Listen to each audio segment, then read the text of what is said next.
আসসালামু আলাইকুম, তোমরা সবাই কেমন আছো? আশা করি সবাই ভালো আছো। আজকে আমার এই ফলটি বানাতে গিয়ে আমার এতগুলো টিস্যু নষ্ট হয়েছে। তো আমি এই টিস্যুগুলোকে নষ্ট করবো না। একজন ক্রাফটার এই টিস্যুগুলোকে নষ্ট করে তাহলে কি হয়? প্রথমে একটি বাটিতে পানি নিয়ে নিছি এবং টিস্যুগুলোকে ছিঁড়ে ছিঁড়ে এই বাটিতে রেখে দিলাম।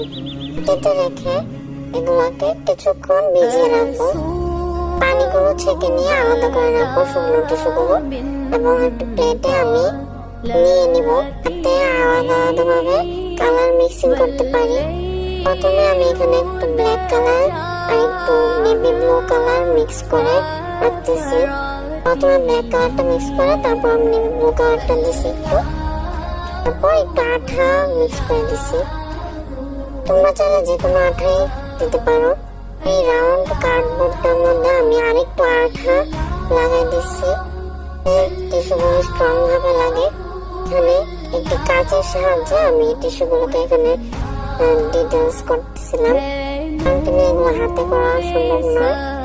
হাতে করলে এটা এতটাও সুন্দর লাগবে না, তো আমি এটা কাঁচি দিয়ে করতেছি। তোমরাও চাইলে আমার মতন এটা বানাতে পারো। কম বেশি সবাই বানাইছে, আমি সবসময় রিলসে দেখতাম। আজকে এই টিস্যুগুলোকে ওয়েস্ট না করে আমি এই জিনিসটা বানাই ফেলছি। এখন নেক্সট আমি ব্লু কালারটাও দিয়ে দিলাম।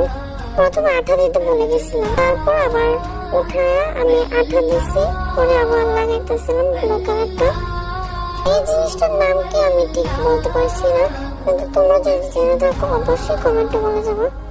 আমি সেম প্রসেসে ব্লু কালারটা পুরো রাউন্ডে ভরাট করে দিছি। টিস্যুর মধ্যে স্কাই ব্লু আঠা এবং টিস্যু একসাথে মিক্স করে নিচ্ছি। সেম প্রসেসে আমার কার্ডবোর্ডে আঠা লাগে টিস্যুটিকে দিয়ে দিচ্ছি, এটা কাঁচের সাহায্যে দিচ্ছি। This is the final look. কেমন হয়েছে অবশ্যই ভালো লাগলে একটি লাইক এবং সাবস্ক্রাইব করে দিয়ে যাও। আল্লাহ হাফেজ।